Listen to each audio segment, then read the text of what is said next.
네, 맨 마지막 욥기 그 125페이지 맨 마지막 달로 보시고 그다음 성경을 먼저 보겠습니다. 욥기 15장 23절에서 35절을 보죠.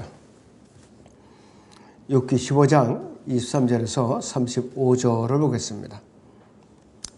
그는 빵을 구하려고 방황하며 말하기를 빵이 어디 있느냐 하리니 그는 흑암의 날이 자기에게 가까운 줄을 아느니라. 고난과 고통이 그를 두렵게 하며 그들은 전쟁을 준비한 왕처럼 그를 쳐서 이기리라. 그는 그가 하나님을 대적하여 자기 손을 뻗치고 전능하신 분을 대적하여 스스로 힘을 두드기 때문이라. 그분은 그를 덮쳐 그의 목을 공격하시고 그의 방패들이 두꺼운 중심 부위를 공격하시나니 이는 그의 얼굴은 살찌고 옆구리는 기름기로 겹살이 되었습니다. 또 그는 황폐한 성읍들과 아무도 살지 않는 돌무더기가 될 집들에 거하느니라. 그는 부자가 되지 못하고 그의 재산은 지속되지 못하며 땅 위에서 그가 자기의 완전함을 연장시키지 못하리라. 그가 흑암에서 떠나지 못하리니 불꽃이 그의 가지들을 말려버릴 것이며 그분의 입김에 의하여 그가 멀리 가리라. 속는 자로 허망한 것을 신뢰하지 말도록 할지니 이는 허망한 것이 그의 보상이 될 것임이라. 그의 때가 되기 전에 그 일이 이루어질 것이며 그의 가지가 푸르지 못하리라. 그는 포도나무처럼 자기의 익지 않은 포도를 흔들어 떨어뜨릴 것이며 올리브나무처럼 자기 꽃들을 내던지리라. 위선자들의 회중은 황폐하게 될 것이요 불이 뇌물을 받은 자의 장막들을 태우리라. 그들은 재앙을 잉태하고 호망하는 것을 낳으며 그들의 배는 속임을 준비하느니라 그랬습니다. 굉장히 아주 하나님께서 경고하는 내용들이 있습니다. 그 교재 125페이지 맨 마지막 단락을 보죠. 욥기 15장 23절 상반절이 나왔죠. 여기. 그는 빵을 구하려고 방황하여 말하기를 빵이 어디 있느냐 하리니 그랬어요. 자, 그래서 물론 비도 오지 않죠. 가뭄이 일어난다 이것이요. 밀도 수확할 수 없고 옥수수도 수확할 수 없고 호밀도 보리도 빵도 건져낼 수가 없죠. 온체 가뭄이 들어가고. 자, 열왕기상 17장을 보죠. 열왕기상 17장을 보겠습니다.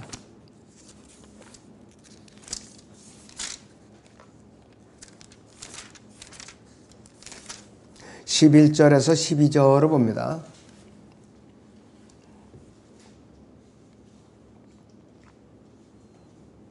또 그녀가 물을 가지러 갈 때 그가 그녀를 불러 말하기를 내가 청하노니 네 손에 한 빵 한 조각을 내게 가져오라 하니라. 그러자 그녀가 말하기를 주 당신이 하나님께서 살아계시거니와 내게는 과자가 없고 통에 한 줌 가루와 병에 기름이 조금 있을 뿐이니이다. 보소서 내가 나뭇가지 2개를 주어가지고 가서 나와 내 아들을 위하여 음식을 만들어 우리가 먹고 죽으려 하나이다 하니 이랬어요. 이렇게 가뭄이 극심했어요. 3년간 북왕국 이스라엘이 3년간 가뭄이 일어날 것을 엘리야가 예언하는데 실제로 가뭄이 일어난 거예요. 가뭄이. 자, 그런데 앞으로 대환란 후 3년 반 기간이 되면은 하나님께서는 이 땅에서 추수를 할 수가 없으니까 가뭄 재앙으로 만나로 자신의 백성을 먹이시게 된다 이거예요. 만나로. 자, 요한계시록 11장 봅니다.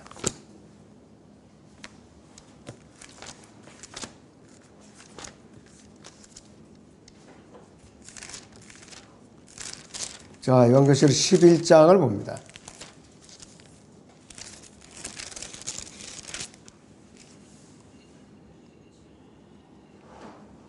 자, 6절을 보죠. 이들에게는 하늘을 닫는 권세가 있어서 그들이 예언하는 날 동안 비를 오지 못하게 하고 물을 피로 변하게 하는 권세도 있어 원하는 때면 언제든지 온갖 재앙으로 땅을 치리로다 그랬습니다.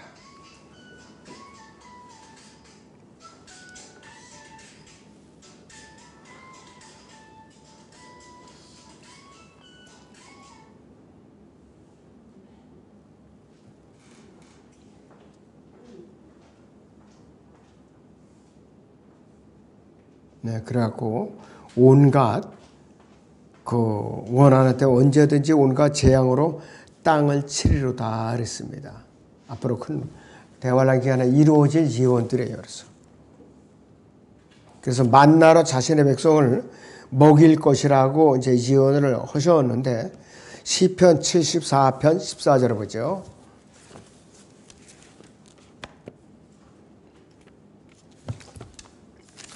시편 74편의 14절을 보겠습니다.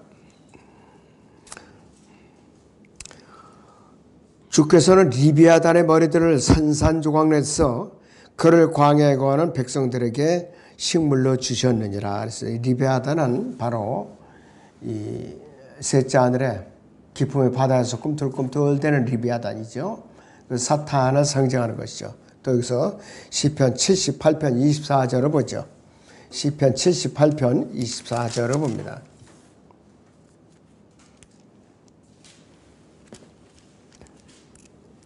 그들에게 만나를 비같이 내려 먹이시고 하늘의 곡식을 그들에게 주셨느니라 그랬습니다. 사람이 천사들이 음식을 먹었으며 주께서 그들에게 먹을 것을 풍족하게 보내셨도다 그랬습니다. 앞으로 큰 환란 기간에 이렇게 실제적으로 이루어질 예언인데요. 이 구약의 소선지서 미카서를 보지요. 미카서 17장 14절에서 15절을 봅니다.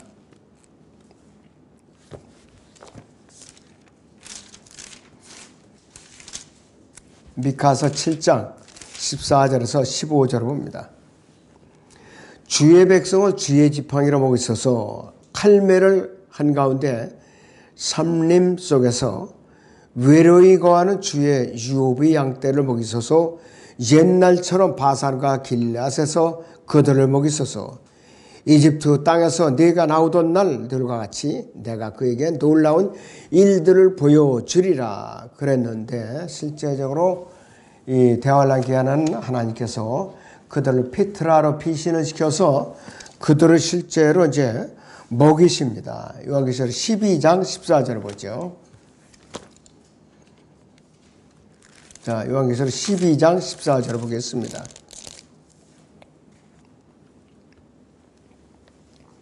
그때 그 여인이 큰 독수리 두 날개를 받았는데 이는 그녀가 광야에 있는 자기 초소로 날아가서 그곳에서 그 뱀의 낯을 피하여 한 떼와 두 떼와 반 떼를 부양받으려 함이더라. 3년 반은 뭘로 먹고 사느냐? 만나로 먹고 살아요. 그렇지 않으면 굶어 죽을 수밖에 없다 이거예요. 아주 굉장히 혹독하게 고난을 겪을 때가 온다 이것이요. 그리고 다음 페이지에 이렇게 15장 23절 하반절을 보시면 그는 흑암의 날이 가까운 줄 아느니라 했어요. 흑암의 날이 가까운 줄 아느니라 했어요. 그래서 스파냐 1장 14절 15절이나 요엘 2장 2절 11절에 의하면은 정확하게 예수 그리스도의 지상재림으로 언급하는 지상재림. 그리고 다니엘 11장 44절처럼 고난과 고통이 그를 두렵게 할 것이며 이스라엘을 두렵게 한다 하겠어요. 그들은 전쟁을 준비한 왕처럼 그를 쳐서 이길 것이다. 즉 예수 그리스도께서 이스라엘 왕이 되셔서 아마겟돈 전쟁에서 쳐서 이기신다 이거예요. 소선지서 스파냐 1장 14절 15절 봅니다.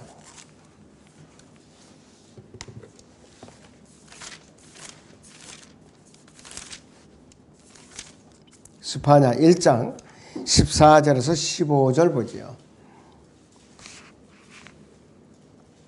주의 큰 날이 가깝도다. 그 날이 가깝고도 심히 급하니 그 주의 날의 음성이라 용사가 거기에서 비통하게 부르짖으리라. 그날은 진노의 날이요 고난과 고통의 날이며 황폐와 황량의 날이요 어둠과 침침함의 날이며 구름과 짙은 흑암의 날이요 그랬습니다. 이 대환란의 용어를 주의 큰 날이라고 그랬고 또 주의 날이라고도 그랬고 진노의 날, 고난과 고통의 날, 황폐와 황량의 날, 어둠과 침침함의 날, 구름과 짙은 흑암의 날 여러 가지 용어로 표현하고 있어요. 대환란의 용어에 대해서. 그러니까 이 용어만 들어도 아주 끔찍한 기간이에요. 그러니까 여러분들이 그 전에 하나님께서 이를 피해서 셋째 하늘로 끌어 올라가신다는 거 얼마나 복된 일이냐 이거예요. 너무나도 참 감사한 일이죠. 자, 그래서 교재에 보시면 전투에 나가기 위해서 무장한 왕처럼 고난과 고통이 그를 공격할 것이고 파라오와 그 다음에 여로보암이나 nim노, 사탄 그리고 지금까지 살았던 모든 모신론자, 변증법자, 유물론자들처럼 자 이렇게 15장 25절에 있는 대로 그가 하나님을 대적하여 자기 손을 뻗치고 전능하시는 분을 대적하기 때문이라 그랬습니다. 이 사탄이 적그리스도로 이 땅에서 그렇게 하나님을 대적한다 이것이요.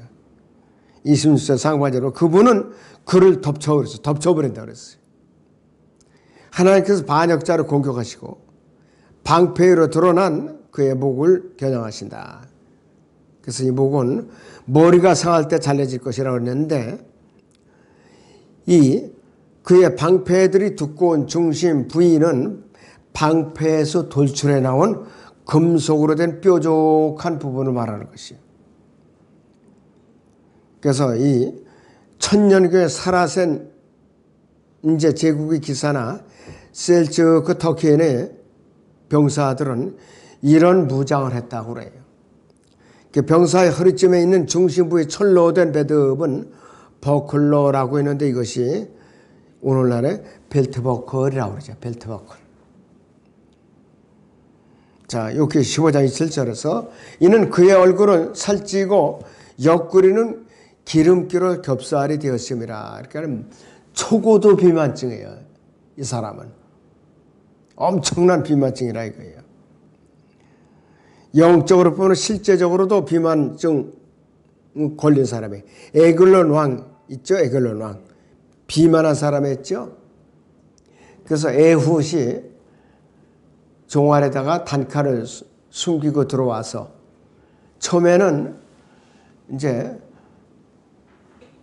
사자로서 전달받은 것처럼 위장을 해갖고 사람들하고 같이 아련을 하고 그 다음에는 물러났다가 다시 그 왕이 혼자 있을 때 왕에게 하나님의 메시지를 갖고 왔나이다. 이렇게 왕이 솔깃해갖고 뭐냐 하니까 왕을 단칼로 찔르니까 칼이 빠지질 않은 거예요. 비계가 져가지고 빠지질 않은 거예요. 그리고 뒤도 돌아보지 않고 도망해가서 자기 군대를 끌고 와서 다 무찌른 것이에요. 그래서 지나치게 비만해도 좋을 건 없다 이것이요. 그래서 이 구절은 돈과 물질적인 부를 언급하는데 15장 28절에서는 그는 황폐한 성읍과 아무것도 살지 않는 돌무더기가 될 집에 거하느니라 그랬습니다. 그래서 출애굽기 10장 7절에서 나오는 이집트처럼 적그리스도의 자리를 말하는 것이에요. 적그리스도의 자리. 이 적그리스도의 자리는 어디냐 하면은 현재의 로마 교황청이에요. 현재 로마 교황청. 자, 이 요한계시록 16장 10절을 보죠.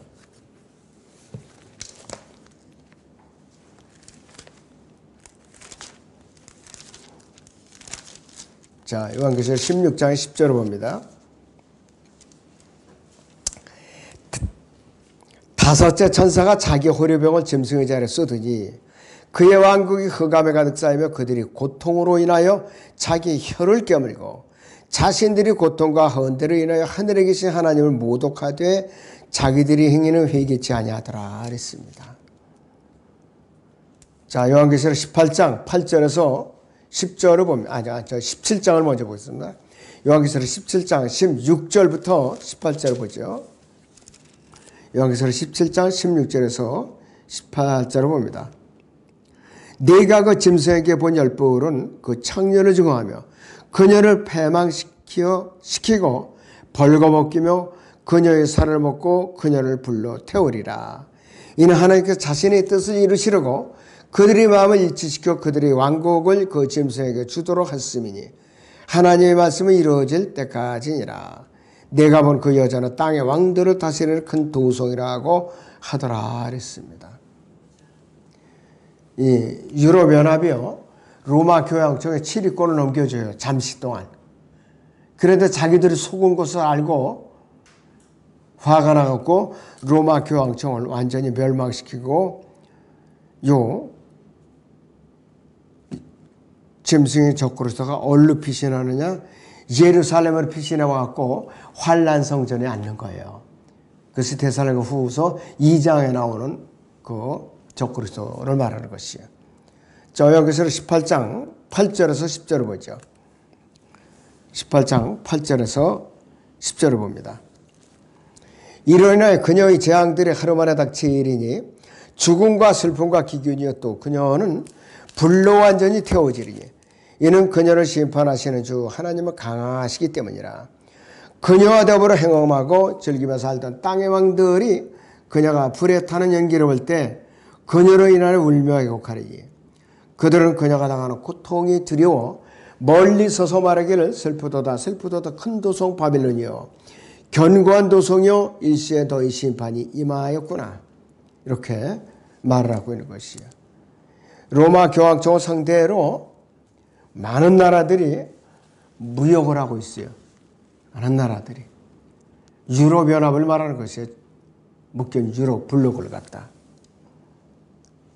그러니까 너무나도 이제 무역을 해야 되는데 팔아먹을 데가 없어진 거예요. 그래갖고 적그리스도는 예루살렘을 이제 피신했고 후 3년 반 환란 성전에 앉아가서 이스라엘을 박해하기 시작하는 거죠. 데살로니가 후서 2장을 봅니다.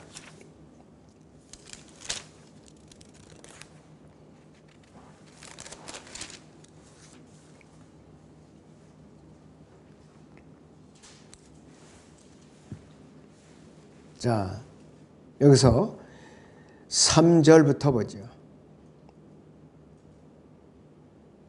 4절까지. 아무도 어떤 모양으로든지 너희를 미혹하지 못하게 하라. 이는 먼저 배교하는 일이 이르지 않고 또 그 죄의 사람 곧 멸망의 아들이 나타나지 않고서는 그날이 오지 아니함이라.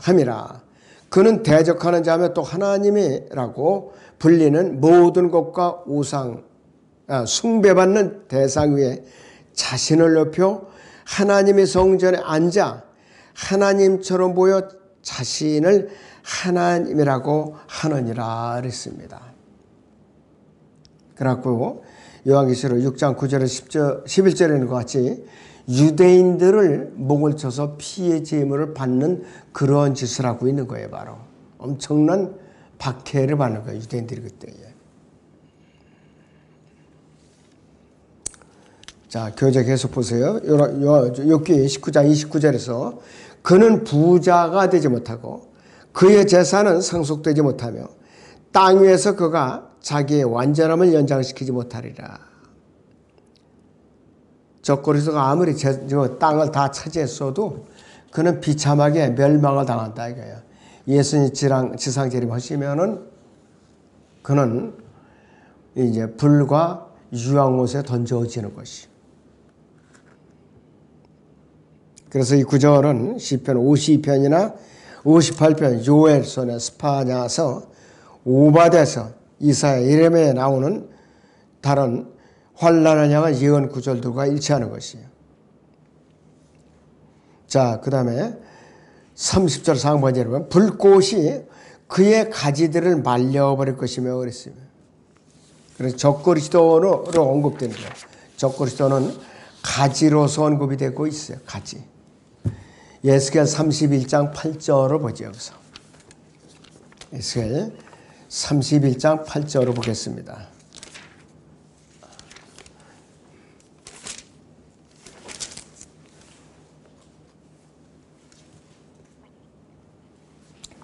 하나님의 동산에 있는 백향목들이 그를 가릴 수 없었으니 전 나무들이 그의 큰 가지들 같지 아니하였으며 밤나무들이 그의 작은 가지들만 같지 아니하였고 하나님의 동산에 있는 나무들도 아름다움에는 그와 같지 못하였도다 했습니다. 적그리스도도 이 나무의 가지에다 비유를 하고 있어요. 예수님도 가지라고 그랬죠. 가지. 그것이 바로 가지가 어디냐? 신약에서는 바로 이 누가복음을 말하는 것이에요.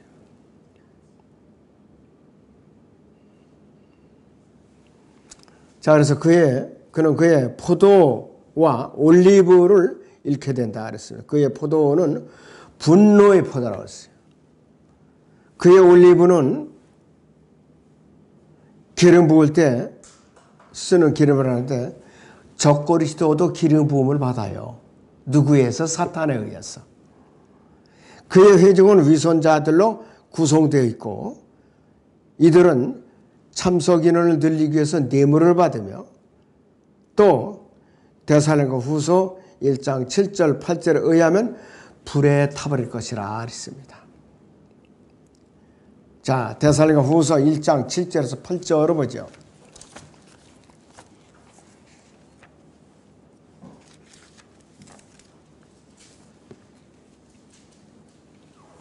데살로니가 후서 1장 7절에서 8절을 봅니다. 고통을 받는 너에게는 우리와 함께 안식으로 갚아 주시는 것이라. 주 예수께서 그의 능력의 천사들과 함께 하늘로부터 나타나실 때에 하나님을 알지 못하는 자들과 우리 주 예수 그리스도의 복음에 순종치 아니하는 자들을 불길 가운데서 보라시리니 이랬어요. 적그리스도와 그의 세력들을 말하는 것이 바로. 그래갖고 불못에 던지는 거예요. 벌써. 요한계시록 19장인대로 불못에 던져지는 거예요. 자, 욥기 15장의 31절을 잠깐 보죠.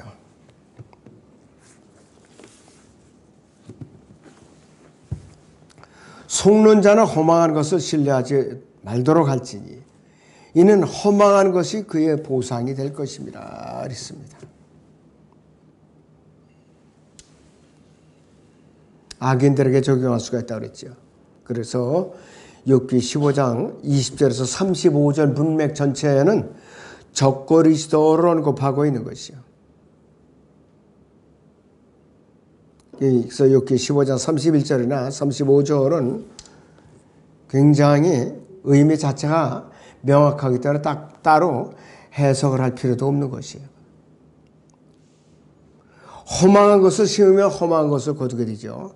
악을 꾀하면 악한 것을 열매로 거두고 속임수는 사람 안에서 나오는 것이라고 그랬어요. 속임수는 사람 안에서 나오는 것이라고 그랬죠.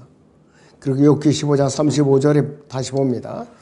그들은 재앙을 잉태하고 허망한 것을 낳으며 그들이 배는 속임수를 준비하느니라. 여기서 배는 사람의 배를 말하는 것이에요. B-E-L-L-Y, 벨리라고 그랬어요. 자, 잠언 20장 27절을 봅니다.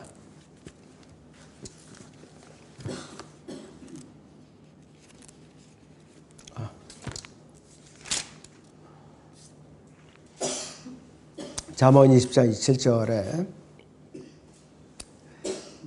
사람의 영은 주의 촛불이라 뱃속에 있는 모든 깊은 부분들을 살피느니라 그랬죠. 30절에 보시면 상처나게 때리는 것이 악을 지워버리나니 매는 뱃속에 있는 깊은 부분들을 그렇게 하느니라 그랬습니다.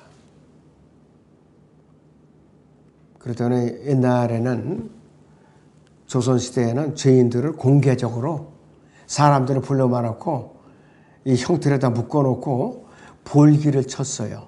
태장이라고 그래갖고. 그 죄의 경중에 따라서 예를 들어서 10대 20대, 30대, 50대, 심한 경우는 100대까지 때려요. 100대까지 때리면은 기절하거나 죽어요. 기절하거나 죽어요. 근데 이스라엘은 40대라고 그러는데 거기서 더 때리면 죽을까봐 39대. 그래서 이 바울도 맞은 적이 있어요. 40에 하나 뺀 매를 5번이나 맞았다고 그랬어요. 우리 같으면 39대는 고사하고 10대가 맞아도 죽는다고 악을 쓸 거예요, 아마. 그래서 굉장히 아주 이 매는 무서운 거였어요. 그러니까 매도 어렸을 때 코올리 때 매를 들어야지 다 커가는 매를 들어서 통하지가 않는 거예요. 자, 욥기 16장에 1절에서 6절을 보죠. 그러자 욥이 대답하여 말하기를 내가 그런 것들을 많이 들었느니라. 너희는 모두가 형편없는 위로자들이로다. 허망한 말의 끝이 있겠느냐? 무엇이 너를 담대하게 하기에 네가 대답하느냐? 나도 너희가 하는 것처럼 말할 수 있도다. 만일 너희 혼이 내 혼의 자리에 있다 하면 나도 너희에 대하여 말을 쌓아 올리고 내 머리를 너희에게 흔들 수 있느니라. 그러나 나는 내 입으로 너희에게 힘을 돋워 주었을 것이요 내 입술이 움직이면 너희의 근심은 누그러뜨렸으리라. 내가 말은 해도 나의 근심은 누그러지지 아니하였도다. 또 내가 참는다 해도 내가 무엇이 평안하랴 그랬습니다. 이 욥의 네 번째 답변인데 엘리파스는 말만 무성했지 욥에게 전혀 도움이 안 되는 상처만 내주고 속만 긁어주는 쓸모없는 의사에 불과했던 것이에요. 그래서 욥기 16장 1절에서 6절까지는 진정한 위로자의 자격이 어떤 것인가 이거를 언급하고 있는 것이에요.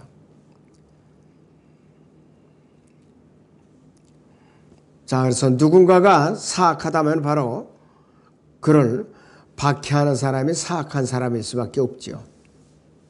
욥의 위로자들은 형편없는 위로자라고 그랬어요. 욥에게 오히려 고통만을 더해주는 자들일 뿐이라고 그랬어요. 3절 하반절에 보시면 무엇이 너를 담대하게 하기에 네가 대답하느냐 그랬어요. 누가 내게 쓸데없는 일에 참견하라고 하더냐. 문제에 대해 내가 아는 바가 무엇이냐? 하루 사이에 가족 전체를 잃고 다음 날에는 건강을 잃어본 적이 있느냐. 욥은 하루도 아니에요. 한나절 만에 10명의 자식들을 다 잃었죠. 재산을 다 잃었어요. 그리고는 하루가 지나기가 무섭게 자기 아내로부터 하나님을 저주하고 죽으라는 저주까지 받아요. 너희가 내 입장에 대우받느냐 이거예요, 바로. 16장 2절 상반절을 보시면 내가 그런 것들을 많이 들었느니라. 욥은 악인의 멸망에 대해서 모든 것을 잘 알고 있었죠. 잘 알고 있었죠. 자, 오늘 여기까지만 합니다. 카메라 끄시고. 카메라